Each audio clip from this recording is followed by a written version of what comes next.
Hi everyone, welcome to A Plus Training Solutions.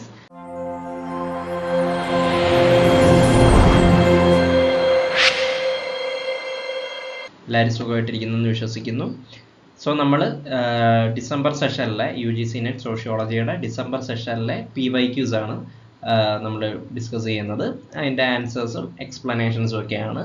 So already നമ്മളൊരു 20 questions cover ചെയ്തു 2 പാർട്ടായിട്ട്. അതിൻ്റെ ഒരു തേർഡ് പാർട്ട് വീഡിയോ ആണിത്. സോ നമുക്ക് ഡയറക്റ്റ് ക്വസ്റ്റ്യൻസിലേക്ക് കടക്കാം. Okay, so first question, which of the following terms are associated with Giddens? ഗിഡൻസുമായിട്ട് റിലേറ്റ് ചെയ്ത് നിൽക്കുന്ന ടേംസ് ഇതിൽ ഏതൊക്കെയാണ്? Option A sequestration, juggernaut of modernity, reflexivity of modernity, alienation among industrial workers. അപ്പോൾ ഇതിലേതാണ് അദ്ദേഹവുമായിട്ട് റിലേറ്റ് ചെയ്ത് നിൽക്കുന്ന, അസോസിയേറ്റ് ചെയ്ത് നിൽക്കുന്ന ടേമുകൾ? എ അസോസിയേറ്റ് ചെയ്ത് നിൽക്കുന്നത് സീക്വസ്ട്രേഷൻ ഗിഡൻസുമായിട്ട് റിലേറ്റ് ചെയ്തതാണ്. മോഡേണിറ്റി, ജഗർനാട്ട് ഓഫ് മോഡേണിറ്റി അദ്ദേഹമായിട്ട് റിലേറ്റ് ചെയ്തതാണ്. റിഫ്ലെക്സിവിറ്റി ഓഫ് മോഡേണിറ്റി അദ്ദേഹമായിട്ട് റിലേറ്റ് ചെയ്ത് നിൽക്കുന്നതാണ്. പക്ഷേ ഏലിയനേഷൻ അമോങ് ഇൻഡസ്ട്രിയൽ വർക്കേഴ്സ് ആരുമായിട്ടുള്ളതാണ്? അതാരുടെയാണ്? കാൾ മാർക്സിൻ്റെ ആണ്. ഓക്കെ, ഗിഡൻസുമായിട്ട് റിലേറ്റ് ചെയ്തതല്ല. അപ്പോൾ റിലേറ്റ് ചെയ്യുന്നത് എയും ബിയും സിയും ആയിരിക്കും. ഓപ്ഷൻസ് നോക്കാം. A B C only, B C D only, A B D only, A C D only. അപ്പോൾ ഏതായിരിക്കും option? A B C only. Option 1 ആയിരിക്കും റൈറ്റ് ആൻസർ.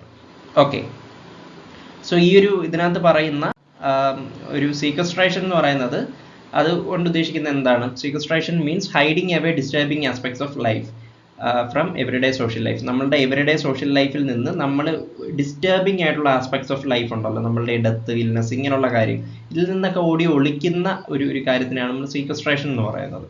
ഇപ്പം ഹോസ്പിറ്റൽസ്, ഓൾഡ് ഏജ് ഹോംസ്, ഇതൊക്കെ നമ്മൾ ഈ ഡെയിലി ഇൻട്രാക്ഷനിൽ നിന്നും എപ്പോഴും പോകുന്ന സ്ഥലങ്ങളിൽ നിന്നുമൊക്കെ നമ്മൾ വേറിട്ട് നിൽക്കുന്ന, അതിൽ നിന്നൊക്കെ മാറി നിൽക്കുന്ന ഏരിയകളാണ് ഇതെല്ലാം. സോ അതിനെയാണ് നമ്മൾ സീക്വസ്ട്രേഷൻ എന്ന് പറയുന്നത്. ജഗർനാട്ട് ഓഫ് മോഡേണിറ്റി എന്ന് പറയുന്നത് ഗിഡൻസ് ഡിസ്ക്രൈബ് ചെയ്യുന്ന മോഡേണിറ്റി എന്തായിട്ടാണ്? ഒരു പവർഫുൾ അൺസ്റ്റോപ്പബിൾ ഫോഴ്സ് ആണ്. ഒരു മുന്നോട്ട് പോകുന്ന ഒരു മെഷീൻ പോലെ, സംടൈംസ് ഔട്ട് ഓഫ് കൺട്രോൾ ആയിട്ടുള്ള ഒരു മെഷീൻ പോലെ, ഒരു അൺസ്റ്റോപ്പബിൾ ആയിട്ടുള്ള പവർഫുൾ ആയിട്ടുള്ള ഒരു കാര്യമായിട്ടാണ് ഗിഡൻസ് എന്തിനെ കാണുന്നത്? മോഡേണിറ്റിയെ കാണുന്നത്. ദെൻ റിഫ്ലെക്സിവിറ്റി ഓഫ് മോഡേണിറ്റി എന്ന് ഉദ്ദേശിക്കുന്നത്, അതായത് people constantly reflect and change there actions based on new knowledge. നമുക്ക് കിട്ടുന്ന, ആളുകൾക്ക് കിട്ടുന്ന ഓരോ പുതിയ നോളജിനനുസരിച്ച് ആളുകൾ പെട്ടെന്ന് തന്നെ ചേഞ്ച് ആവുന്നുണ്ട്. അവരൊരു റിഫ്ലക്സ് കാണിക്കുന്നു, അവർ റിഫ്ലക്റ്റ് ചെയ്യുന്നുണ്ട് അതൊക്കെ. ഓക്കെ, സോ അതാണ് reflexivity of modernity. Okay, so next ക്വസ്റ്റ്യനിലേക്ക് പോവാം.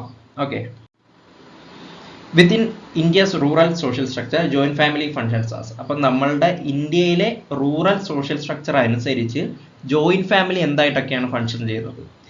അപ്പർ ക്ലാസ് ആയി option A upper class, B manager of class organisations, C manager of urban ecology, unit of economic and social cultural domains, unit of political and religious domains.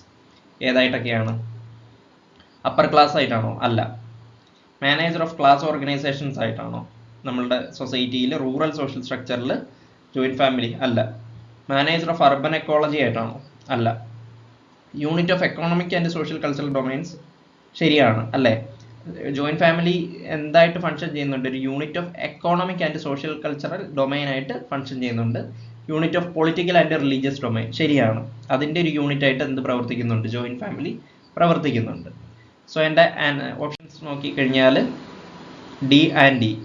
Okay, option 4 D and D ആണ് അതിൻ്റെ right ആയിട്ടുള്ള answer. Okay, clear? അടുത്ത ചോദ്യത്തിലേക്ക് പോവാം. Okay, next question, who said that I never let my schooling get in the way of my education? ഇതാരാണ് പറഞ്ഞത്? I never let my schooling get in the way of my education. Jacques Derrida ആണോ, Foucault ആണോ, വെൻലീച്ച് ആണോ, Mark Twain ആണോ? I never let my schooling get in the way of my education. ഇത് പറഞ്ഞത് Mark Twain ആണ്. Okay, Mark Twain is the right answer. So next ക്വസ്റ്റ്യനിലേക്ക് പോവാം. The equiprobability of selection of every unit in a universe refers to. ഒരു യൂണിവേഴ്സിലെ ഓരോ യൂണിറ്റിനും select ചെയ്യാനുള്ള സാധ്യത ഈക്വലി ഡിവൈഡ് ചെയ്തിരിക്കുന്നതിനെ നമ്മൾ എന്ത് ടൈപ്പ് ഓഫ് സാമ്പിളിംഗ് എന്ന് പറയും? അതായത് ആരെ എടുക്കാനുള്ള സാധ്യത ഈക്വൽ ആണ് ആ ഒരു യൂണിവേഴ്സിൽ. അതിനെ നമ്മൾ സിമ്പിളായിട്ട് പറയുന്നതാണ് ഏത്? റാൻഡം സാമ്പിളിംഗ് അല്ലേ? നമ്മൾ പഠിച്ചതാണ്. വളരെ സിമ്പിളായിട്ടുള്ളൊരു ക്വസ്റ്റ്യൻ ആണ്. The equiprobability of selection of every unit in a universe refers to random sampling. Convenience sampling ആണോ? അല്ല. പർപ്പസീവും അല്ല, ഡബിളും അല്ല. അതേതാണ്? റാൻഡം സാമ്പിളിംഗ് ആണ്. ഈക്വൽ പ്രോബബിലിറ്റി ആണ് എല്ലാ സാമ്പിൾസിനും സെലക്ട് ചെയ്യപ്പെടാനുള്ള. ഓക്കെ ഓക്കെ സോ നെക്സ്റ്റ് ക്വസ്റ്റ്യനിലേക്ക് പോവാം. അതിൻ്റെ ഒരു എക്സ്പ്ലനേഷൻ പോലെ പറയുന്നത്, ഒന്ന് കൺവീനിയൻസ് സാമ്പിളിംഗ് എന്ന് പറയുന്നത് എന്താണ്? നമുക്ക് കൺവീനിയൻ്റ് ആയിട്ടുള്ള, ഇപ്പോൾ റിസർച്ചറിന് കൺവീനിയൻ്റ് ആയിട്ടുള്ള ആരെ വേണമെങ്കിലും ചൂസ് ചെയ്യാം. അവിടെ ഈക്വൽ ചാൻസ് വരുന്നില്ല. പർപ്പസീവ് സാമ്പിളിംഗ് അതാണ്, ഒരു ബയാസ്ഡ് ആയിട്ടുള്ള സെലക്ഷൻ ആണ്. ഓക്കെ, പർപ്പസിന്റെ അടിസ്ഥാനത്തിലാണ്. ഡബിൾ സാമ്പിളിംഗ് എന്ന് വെച്ച് കഴിഞ്ഞാൽ സാമ്പിളിംഗ് ഡൺ ഇൻ 2 സ്റ്റേജസ്. അതും എന്തല്ല, ഈക്വൽ പ്രോബബിലിറ്റി അല്ല. Okay, clear. Then next, who is associated with the work mind, self and society? ആരാണ് ഇതുമായിട്ട് റിലേറ്റ് ചെയ്ത് നിൽക്കുന്നത്? വളരെ സിമ്പിൾ ആയിട്ടുള്ള ക്വസ്റ്റ്യൻ ആണ്. ആരാണ്? മൈൻഡ്, സെൽഫ് ആൻഡ് സൊസൈറ്റി ആരുടെയാണ്? GH മീഡ് അല്ലെങ്കിൽ George Herbert Mead. So option 3 is the right answer. Okay, so next question, planet Earth itself should be seen as a living organism inside which humans and other species each have a vital part to play, is known as. ഇതിനെ എന്തെന്നാണ് വിളിക്കുന്നത്? Planet earth itself should be seen as A living organism. അതായത് നമ്മളുടെ ഭൂമിയെ, planet എർത്തിനെ ഒരു living organism, അതിനെ മുഴുവനായിട്ടൊരു living organism ആയിട്ട് കാണണം. അതിനുള്ളിൽ inside which humans and other species have A vital part two play. അതിനകത്ത് ഹ്യൂമൻ സ്പീഷീസിനും അതർ സ്പീഷീസിനും എല്ലാം വൈറ്റലായിട്ടുള്ള ഒരു പാർട്ടുണ്ട് പ്ലേ ചെയ്യാനായിട്ട്. ഇത് പറയുന്നത് എന്താണ്? ഇതിനെ എന്തെന്നായിട്ടാണ് അറിയപ്പെടുന്നത്? ക്യോട്ടോ പ്രോട്ടോകോൾ ആണോ? അല്ല. ഗ്രീൻ ഹൗസ് എഫക്റ്റ് അല്ല. കാർബൺ ഫുട് പ്രിന്റ് അല്ല. ഏതാണ്? ഗയ ഹൈപ്പോത്തിസിസ്. ഓക്കെ, ഇതിനെയാണ് ഗയ ഹൈപ്പോത്തിസിസ് എന്ന് പറയുന്നത്. So option 4 is the right answer. Okay, ഈ ബാലൻസ് ഉള്ള Kyoto protocol, greenhouse effect, carbon footprint, ഇതിൻ്റെയൊക്കെ വർഷങ്ങളെല്ലാം നോക്കി വെക്കണം കേട്ടോ, ഈ ക്യോട്ടോ പ്രോട്ടോകോളിൻ്റെ ഒക്കെ. Then next, according to Bloomer, the chronological stages of a social movement involves. Social മൂവ്മെന്റിന്റെ ഒരു ക്രോണോളജിക്കൽ സ്റ്റേജസ് എങ്ങനെയാണ് വരുന്നത്? Popular excitement, institutionalisation, social ferment, formal organisation having higher level of coordination. ഇതിന്റെ ഒരു കൃത്യമായിട്ടുള്ള ഒരു ക്രോണോളജിക്കൽ സ്റ്റേജ് ബ്ലൂമറിനെ സംബന്ധിച്ച്, സോഷ്യൽ മൂവ്മെന്റ് ഉണ്ടാകുന്നതിന്റെ ഒരു ക്രോണോളജിക്കൽ സ്റ്റേജ് എങ്ങനെയാണ്? ഓപ്ഷൻ 2 ആണ്. അതായത് CADB. അതായത് ആദ്യം ഒരു സോഷ്യൽ ഫെർമെന്റ് അവിടെ ഉണ്ടാകും. ഓക്കെ, ഒരു സോഷ്യൽ ഫെർമെന്റ് ഉണ്ടാകും, പിന്നീട് ഒരു പോപ്പുലർ എക്സൈറ്റ്മെന്റ് അതിലുണ്ടാകും. ഓക്കെ, ദെൻ അതെന്തായിട്ട് മാറും? ഒരു ഫോർമൽ ഓർഗനൈസേഷൻ, ഒരു ഹയർ ലെവൽ ഓഫ് കോർഡിനേഷൻ ഉള്ള ഒരു ഫോർമൽ എന്തായിട്ട് മാറും? ഒരു ഫോർമൽ ഓർഗനൈസേഷൻ ആയിട്ട് മാറും. ദെൻ ആ ഫോർമൽ ഓർഗനൈസേഷൻ എന്താ ചെയ്യപ്പെടും? ഇൻസ്റ്റിറ്റ്യൂഷണലൈസ് ചെയ്യപ്പെടും. ഓക്കെ, സോ CADB ആണ് റൈറ്റ് ആയിട്ടുള്ള ആൻസർ. ഓക്കെ, സോ നെക്സ്റ്റ് ക്വസ്റ്റ്യനിലേക്ക് പോവാം. സോ നെക്സ്റ്റ് ക്വസ്റ്റ്യൻ ഒരു മാച്ച് ദ ഫോളോയിങ് ആണ്. ഓതേഴ്സും ഉണ്ട്, അവരുടെ വർക്കുകളും ഉണ്ട്. ഓതേഴ്സ് നോക്കുക, ലിസ്റ്റ് 1 നോക്കുക. ലിസ്റ്റ് 1 ആരെങ്കിലും ഒക്കെ നിങ്ങൾക്ക് കണക്ട് ചെയ്യാൻ പറ്റുന്നുണ്ടോ? ലിസ്റ്റ് 2 അങ്ങനെ കണക്ട് ചെയ്യാൻ പറ്റുന്നുണ്ടോ എന്ന് നോക്കുക. സോ ലിസ്റ്റ് 1 നമുക്ക് അറിയാം, അൾറിച്ച് ബെക്കിന്റെ ഏതാണ്? റിസ്ക് സൊസൈറ്റി അല്ലേ? C4 ആണ്. അത് നമുക്ക് കൺഫേം ആണ്. ബാക്കിയുള്ളതാണ് ഇപ്പം കണക്ട് ചെയ്യാൻ ബുദ്ധിമുട്ടാണെന്ന് നോക്കിക്കോ. ഇപ്പൊ C4 വരുന്ന ഓപ്ഷൻ ഉണ്ടോ നോക്ക്. അതെ, അതിൽ നിന്ന് തന്നെ നമുക്ക് ആൻസർ കിട്ടി അല്ലേ? C4 വരുന്ന ഒരു ഒറ്റ ഓപ്ഷനേ ഉള്ളൂ, ഓപ്ഷൻ 1. അതായത് A3B1 C4 D2. A3B1 C4 D2. A3B1 C4 D2. Okay, so ബോമാന്റെ ആണ് ഏത്? Liquid modernity. ഡോക്ടർ ബറാഷിന്റെ ആണ് ദ വിസ്പറിംഗ് വിത്തിൻ. അതുപോലെ തന്നെ ബെക്കിന്റെ റിസ്ക് സൊസൈറ്റി. ബ്ലൂമറിന്റെ ആണ് society as a symbolic interaction. So ഇതാണ് ഇതിന്റെ റൈറ്റ് ആയിട്ടുള്ള answer. A3B1 C4 D2. Okay, so next question. In the context of the ghettos and urban prosperity, the areas in decline are transformed into areas of prosperity. This process is called as.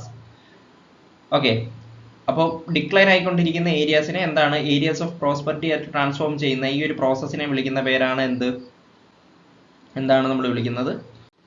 ജെൻട്രിഫിക്കേഷൻ. ഇതിനെ വിളിക്കുന്ന പേരാണ് ജെൻട്രിഫിക്കേഷൻ. Options എന്തൊക്കെയാണ്? അഗ്ലോമറേറ്റം ഉണ്ട്, rural urbanisation ഉണ്ട്, then റൂറലൈസേഷൻ ഉണ്ട്, ജെൻട്രിഫിക്കേഷൻ ഉണ്ട്. അപ്പോൾ ജെൻട്രിഫിക്കേഷൻ എന്ന് പറയുന്നത് എന്താണ്? നമ്മൾ ഈ ഏരിയാസ് ഓഫ് ഡിക്ലൈനെ എന്തായിട്ട് മാറും? ഏരിയാസ് ഓഫ് പ്രോസ്പെരിറ്റി ആയിട്ട് ട്രാൻസ്ഫർ ചെയ്യുന്ന ഒരു പ്രോസസ്സാണ്. അഗ്ലോമറേഷൻ എന്ന് പറയുന്നത് clustering of industries or people in one place. ഒരു സ്ഥലത്തെ ആളുകളെ അല്ലെങ്കിൽ ഇൻഡസ്ട്രീസിനെ ക്ലസ്റ്റർ ചെയ്യുന്നതിനെയാണ്. അർബനൈസേഷൻ എന്ന് പറയുന്നത് ഒരു റൂറൽ അർബൻ ഫീച്ചേഴ്സിനെ മിക്സ് ചെയ്യുന്നതാണ്. ആ പേര് പോലെ തന്നെ. റൂറലൈസേഷൻ എന്താണ്? ഒരു ഏരിയ മുഴുവൻ റൂറലാക്കി മാറ്റുന്നത്. അതിനെയാണ് റൂറലൈസേഷൻ എന്ന് പറയുന്നത്. സോ ഇതാണ് ഇതിൻ്റെ ഒരു ആൻസർ, ഒരു explanation. Then next question. Okay, arrange the following disasters in the chronological order. ഈ ഫോളോയിങ് ഡിസാസ്റ്റേഴ്സിനെ ക്രൊണോളജിക്കൽ, അത് നടന്ന ആ ഒരു ടൈമിനനുസരിച്ച് നമ്മൾ ക്രൊണോളജിക്കൽ ഓർഡറിലാക്കാൻ. ഇതിലേതാണ് ആദ്യം നടന്നത്? Great Japan tsunami, Haiti earthquake, hurricane Katrina affecting US and Gulf of Mexico, tsunami on South Asian coast. ഏതാണ്? ACDB ഉണ്ട്, BADC ഉണ്ട്, CDAB ഉണ്ട്, DCBA ഉണ്ട്. DCBA. ഓക്കെ, അപ്പം DCBA എന്ന് പറയുമ്പോൾ ആദ്യം സുനാമിയാണ് വന്നത് 2004. പിന്നീട് വരുന്നതാണ് ഹറിക്കെയിൻ കത്രീന 2005.